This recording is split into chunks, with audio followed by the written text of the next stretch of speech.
अगर आप एक ही स्तर बनाए रखना चाहते हैं तो कुछ भी नया नहीं होगा। एक लीडर का मतलब है कि आप एक जुनूनी आदमी हैं जो हमेशा कुछ नया करना चाहता है। आपका जीवन एक एडवेंचर है। जब हर कोई आपकी ओर देख रहा हो और अगर आप गिर जाते हैं तो ये बहुत बुरा होता है। तो ये बहुत बहुत महत्वपूर्ण है कि आप मशीन को अपग्रेड करें।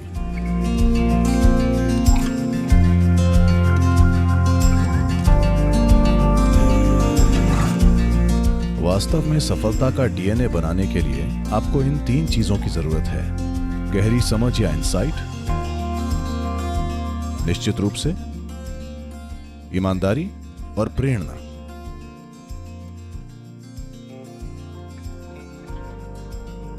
अगर आप प्रेरित होना चाहते हैं तो पहली बात यह है कि आपको करने के लिए अपने आप से कुछ बड़ा खोजना होगा। कुछ ऐसा जो आपसे बड़ा हो। अगर आप ऐसी चीजें चुनते हैं जो सुरक्षित और अच्छी और आसान हैं, जिससे आपको कुछ पैसा मिलेगा, तो आप कुछ पैसे कमा सकते हैं। मैं इसके खिलाफ नहीं हूं, ये लक्ष्य है, ये ठीक है, लेकिन आप प्रेरित नहीं होंगे। एक प्रेरित जीवन जीना, और शब्दों की कमी के चलते मैं इसका उपयोग किसी पेशे के अपमान के रूप में नहीं कर रहा, एक क्लर्क जैसा जीवन जीना। जब मैं क्लर्क कहता हूं, मतलब सब तय है। आप ऐसा कीजिए, ये करें, आपको आपकी सैलरी मिल जाएगी, बस। कोई खतरा नहीं। इस देश में पिछली पीढ़ी के लोग हमेशा कहते थे, पहले सरकारी नौकरी पाओ। वो आकांक्षा थी हमेशा। क्यों? कोई खतरा नहीं। चाहे आप काबिल हो या ना हो, आपके पास 40-45 साल का कार्यकाल तय है। इससे कोई फर्क नहीं पड़ता कि आप कुछ करके देते हैं या नहीं देते, आप वहां हर दिन पहुंच भी सकते हैं या नहीं, फिर भी आपकी नौकरी रहेगी। आपको कभी नौकरी से नहीं निकाला जाएगा। कोई खतरा नहीं। अगर आपके भीतर प्रेरणा चाहिए तो अनिश्चितता का तत्व होना चाहिए। अनिश्चितता के बिना कोई प्रेरणा नहीं होती, या एक रिस्क या खतरा। जहां खतरा नहीं है वहां एडवेंचर नहीं है। जहां एडवेंचर नहीं है वहां कोई आपसे प्रेरित नहीं होगा। अगर लोग ये नहीं देखते हैं कि आप किसी ऐसी चीज में कदम रखने के इच्छुक हैं जिसमें वे कदम नहीं रखना चाहते, तो आप किसी को प्रेरित नहीं कर सकते। लोगों को यह दिखना चाहिए कि वे जिसमें कदम रखने से डरते हैं, आप उसमें कदम रखने को तैयार हैं। ठीक है? जब आप जोखिम उठाते हैं तो आप जल सकते हैं। हां, यह हो सकता है। खतरे का यही मतलब है कि एक जोखिम है। जोखिम का यही मतलब है कभी कभी यह गलत हो सकता है। हां, बेशक हम जोखिमों का अनुमान लगाते हैं। हम आंख बंद करके किसी चीज में नहीं जा रहे हैं, लेकिन एक जोखिम है। जहां खतरा नहीं है वहां रोमांच नहीं है। हो सकता है कि आप अपने पैसे को जोखिम में डाल रहे हों, हो सकता है कि आप अपनी प्रतिष्ठा को खतरे में डाल रहे हों, या आप अपने जीवन में समय गंवाने का जोखिम उठा रहे हों। आपके जीवन के 10 साल बिना कोई परिणाम के गुजर सकते हैं। संभव है। हेलो?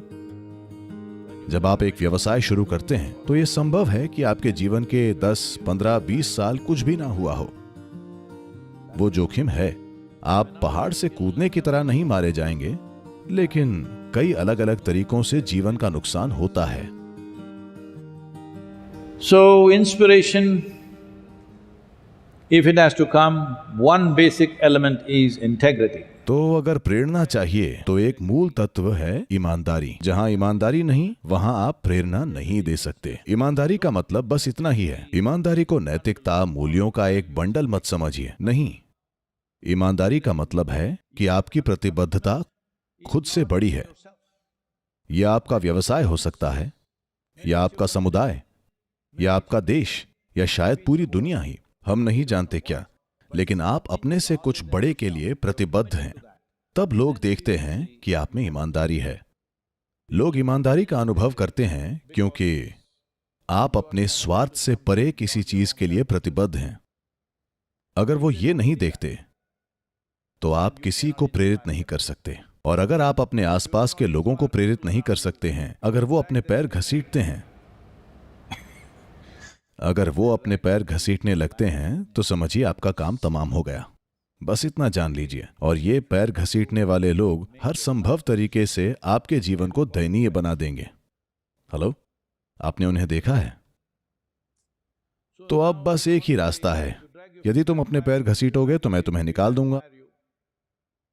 आप ये कुछ हद तक कर सकते हैं, पर इसके साथ आप लोगों में उनका सर्वश्रेष्ठ नहीं बना पाएंगे। बस इतना नहीं चाहिए कि वो पैर घसीटते हुए ना चलें, बल्कि उन्हें अपनी सीमाओं से परे जाकर चीजें करनी होंगी। केवल तभी आपके आसपास कुछ अद्भुत होगा। केवल तभी उस काम में शामिल रहते हुए कल सुबह आप उठना चाहेंगे पूरी उमंग के साथ। नहीं तो 5-10 साल सफल होने के बाद आप पूछेंगे रहे या ना रहे। आप इसे स्पष्ट नहीं कर रहे हैं, लेकिन यह आपके चेहरे की लंबाई में दिखाई देगा। हां, वो दिखाता है। एक प्रश्न चिन्ह है, मेरे अस्तित्व का उद्देश्य क्या है? प्रश्न चिन्ह आ गया है। शायद ये आपके दिमाग में आकर शब्द नहीं बना, लेकिन लोगों के चेहरों पर सवालिया निशान है। एक चेहरा, अगर हमने आपको 5-6 साल की उम्र में देखा होता तो ये ऐसा था। अब धीरे धीरे इसका मतलब है कि सवाल कहीं उठा है। Not yet articulated maybe, but question has come. Why the question has come is, there is no inspiration. शायद अभी स्पष्ट नहीं हुआ है, लेकिन प्रश्न चिन्ह आ गया है। प्रश्न आया है क्योंकि कोई प्रेरणा नहीं है। प्रेरणा केवल आपकी ही नहीं, आपके आसपास के वातावरण को भी प्रेरित होना चाहिए। ईमानदारी की प्रबल भावना के बिना ऐसा नहीं होगा। अगर आपकी ईमानदारी सिर्फ नैतिकता और मूल्यों की है तो लोग आपके साथ बीमार महसूस करेंगे, क्योंकि एक नैतिक छाया के नीचे रहना बहुत कठिन है, बहुत कठिन। ये जीवन लेता है। लेकिन अगर आपकी ईमानदारी इसलिए है क्योंकि आपकी प्रतिबद्धता आपके व्यक्तिगत कल्याण से बड़ी है, तभी आपके आसपास की हर चीज प्रेरित होती है। अब अंतर्दृष्टि या गहरी समझ पे आएं तो यह एक मुश्किल हिस्सा है। इनसाइट का मतलब है कि आप कुछ ऐसा देख सकते हैं जो दूसरे नहीं देख सकते। आप चीजों को दूसरे लोगों से पहले देख पाते हैं। यह एक जरूरी बात है। हर कोई किसी न किसी बिंदु पर सब कुछ देखता है, लेकिन बात यह है कि आपने इसे उनसे पहले देखा, जो एक बहुत बड़ा अंतर है। अगर आप युद्ध में होते तो यह तय करता कि आप जिएंगे या मरेंगे। अगर आप किसी व्यवसाय में हैं तो यह तय करता है कि आप वाकई सफल हैं या बस किसी तरह चला रहे हैं। अगर आप आध्यात्मिक प्रक्रिया में हैं It's worse than battle. तो ये युद्ध से भी बदतर है। अगर आपके पास किसी भी प्रकार की कोई गहरी समझ नहीं है या आपके आसपास कोई भी गहरी समझ वाला नहीं है, तो ये कई जन्मों की कड़ी मेहनत है। अगर आप गहराई से किसी चीज को समझने में सक्षम नहीं हैं, या अगर आपके आसपास कोई भी गहरी समझ वाला नहीं है, तो आप केवल आध्यात्मिक प्रक्रिया कर रहे हैं। अब आप कई जन्मों की गुलामी के लिए हैं। हां, इसलिए वे दुनिया में हर जगह सबसे गंभीर किस्म के हो जाते हैं। इसलिए अगर गहरी समझ को आना है तो एक महत्वपूर्ण आयाम है। गहरी समझ न होने का एक बड़ा कारण यह है कि लोग बड़े स्तर पर अपनी तार्किक बुद्धि से काम करने की कोशिश कर रहे हैं। ये उस प्रकार की शिक्षा का दुर्भाग्यपूर्ण परिणाम है जो हर जगह दी जाती है, जहां आपकी तार्किक बुद्धि को एक प्रमुख मूल्य के रूप में देखा जाता है। आपकी तार्किक बुद्धि कैसे काम करती है, अगर इसे समझें तो आपकी बुद्धि केवल उस जानकारी के साथ कार्य करती है जो इसमें डाली गई है। जानकारी का मतलब है स्मृति, किसी की स्मृति या आपकी स्मृति। स्मृति का मतलब है ऐसी चीजें जो पहले हो चुकी हैं। इसलिए अगर आप अपनी मौजूदा जानकारी से कार्य करते हैं तो आप इस जानकारी को कई तरह से तोड़ मरोड़ के इससे कुछ बना लेते हैं जो थोड़े समय के लिए जादू जैसा लग सकता है। लेकिन एक बात बिल्कुल साफ है, कुछ भी नया नहीं होगा, क्योंकि आप अपनी ही जानकारी में उलझे हुए हैं। तो गहरी समझ का अर्थ है कि आप किसी सीमित चीज के साथ अपनी पहचान नहीं बनाते हैं। सीमाओं के साथ आपकी पहचान मुख्य रूप से उस जानकारी से आती है जिसे आप इकट्ठा करते हैं। अभी आपकी पहचान कहने के लिए आपकी व्यक्तिगत योग्यताओं से होती है, अब आपने जिससे अपनी पहचान बनाई वही आप बन जाते हैं। या मान लें कि आपकी पहचान आपके समुदाय या आपके देश के साथ है और आप वही बन जाते हैं। आप जिससे पहचान जोड़ते हैं आप वही हो जाते हैं। उस अर्थ में आप जीवन को वैसे ही नहीं देख पाते जैसा वो है। अगर आप चीजों को ठीक उसी रूप में नहीं देख पा रहे हैं जैसी वो हैं, तो ये केवल इसलिए है क्योंकि आपने मानवीय ध्यान और बुद्धि की तुलना में स्मृति को अधिक महत्व दिया है। Human attention and intelligence is of a far more significance than your memory. असल में आपकी याददाश्त की तुलना में मानवीय ध्यान और बुद्धिमत्ता का कहीं अधिक महत्व है। आपको पता है, आपने एंड्रू कार्नेगी के बारे में सुना है? एंड्रू कार्नेगी ने अमेरिका में बहुत पैसा कमाना शुरू किया। ये इन बेजोस और मस्क और जो भी हो, इन सभी लोगों के दिन नहीं थे। कोई अरबों नहीं बना रहा था। लोगों की कमाई में हमेशा थोड़ा थोड़ा करके इजाफा हुआ, लेकिन इस आदमी ने बेहिसाब पैसा कमाना शुरू कर दिया।